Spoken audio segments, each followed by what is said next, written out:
अस्सलाम वालेकुम प्यारे बच्चों। अब हम अपना काफिला आगे बढ़ाते चले। इस दूसरे वीडियो में हम देखेंगे हमजाद मसावातों को हल करने के तरीके। जैसे कि मैंने पहले वीडियो में आप लोगों को बताया कि हमने नहुम जमात में हमजाद मसावातों को हल करने के दो तरीकों का मुताला किया है, जिसमें पहला जो तरीका था वो ज़रीबों को यकसा करके इखराज का तरीका और दूसरा तरीका था इस्तब्दाल के ज़रिए इखराज का तरीका। ये दो तरीके हम नहुम जमात में सीखे हैं। अब उसका इयादा के लिए पहली मश्क 1.1 दी गई है। उन तमाम मिसालों को हम ज़रीबों को यकसा करके ज़रीबों को यकसा करके इखराज के तरीके से हल करेंगे। इखराज का तरीका, ये जो पहला तरीका हम सीखे हैं नहुम जमात में, नहुम जमात में ये जो हमने तरीका सीखे हैं ज़रीबों को यकसा करके इखराज का तरीका, इस तरीके से हम क्या करेंगे, मश्क 1.1 की मिसालों को हल करेंगे। मश्क 1.1 की मिसालों को हल करेंगे। उसमें पहली मिसाल दी गई है। सवाल इस तरह से दिया है, पूछा गया आप लोगों को कि मंदरजा झेल हमजाद मसावाते हल कीजिए। मंदरजा झेल हमजाद मसावाते हल कीजिए। वहां पर ऐसे कोई तरीके का नाम नहीं लिखा हुआ है, तो हम दोनों में से कोई भी एक तरीका इस्तेमाल करेंगे।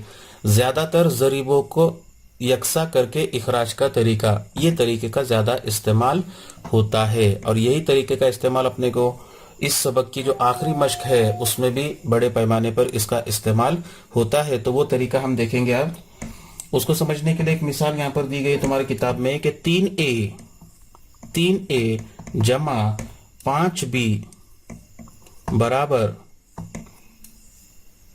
26, और दूसरी मसावात है a जमा 5b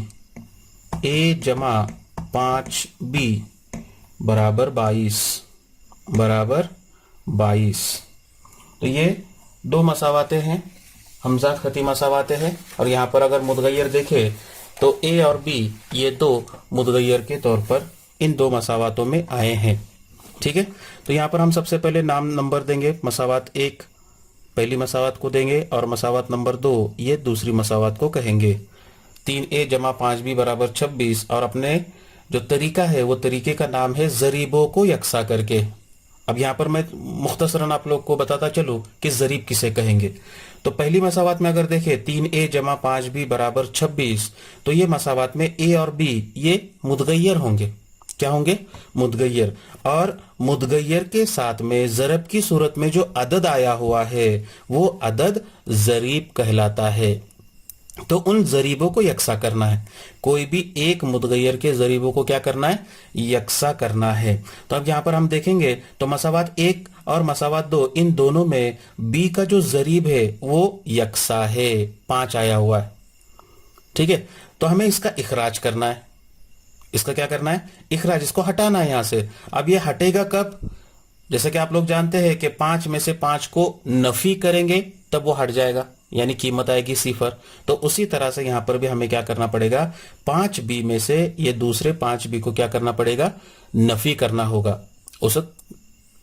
ठीक है, तो अब उसको करने के लिए, नफी करने के लिए दोनों की अलामतों के ऊपर गौर करेंगे। पहले दोनों की अलामतें जमा है, तो अगर दोनों आदात को अगर जमा की अलामत होगी और अगर उसका हमें इखराज करना है तो जाहिर सी बात है हमें कौन सा अमल करना होगा? यहाँ पर तफरीक का अमल करना होगा। और इसलिए मैं यहाँ पर अमल करूंगा कि मसावात 1 में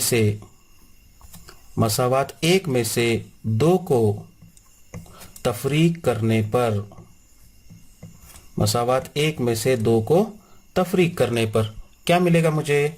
तो मुझे मिलेगा 3a, हम इस तरह से लिखेंगे उसको, 3a जमा 5b बराबर 26, और दूसरी मसावात होगी a जमा 5b बराबर 22। लिखते वक्त थोड़ा सा ध्यान रखेंगे, a के नीचे बराबर a का रुकन हो, b के नीचे b का रुकन हो, मुस्तकिल रुकन के नीचे मुस्तकिल रुकन हो। और अब हम तफरीक का अमल करेंगे।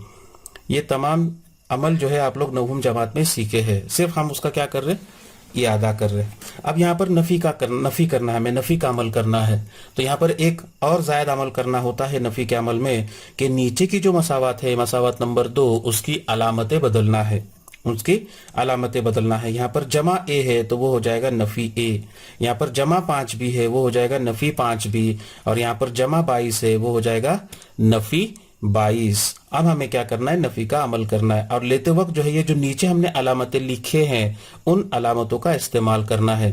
جیسے 3A نفی A, تو 3A میں سے ایک A کو ہم نفی کریں گے. یہاں پر کوئی ضریب نظر نہیں آ رہا, اس کا مطلب وہاں پر ضریب کتنا ہے, 1 ہے. تو 3 نفی 1 کتنا آ جائے گا, یہ 2A.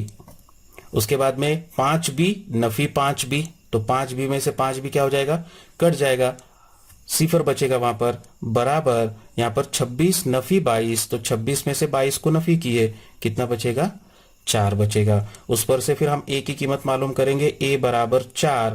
یہاں پر یہ 2 ضرب میں ہے, داہنی جانب میں جائے گا تو تقسیم میں آئے گا. مختصر کریں گے اس کو, 2 1 کا 2, 2 دونی 4, قیمت ملے گی تم کو A برابر 2.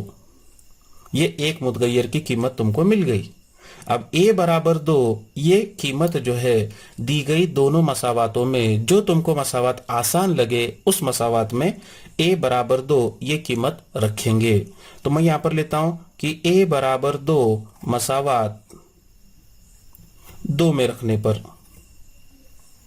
آپ 1 میں بھی رکھ سکتے, میں یہاں پر 2 میں رکھتا ہوں. تو مساوات 2 میں رکھیں گے.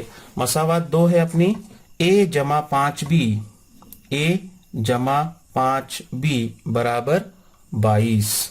یہ اپنی مساوات نمبر 2 ہے.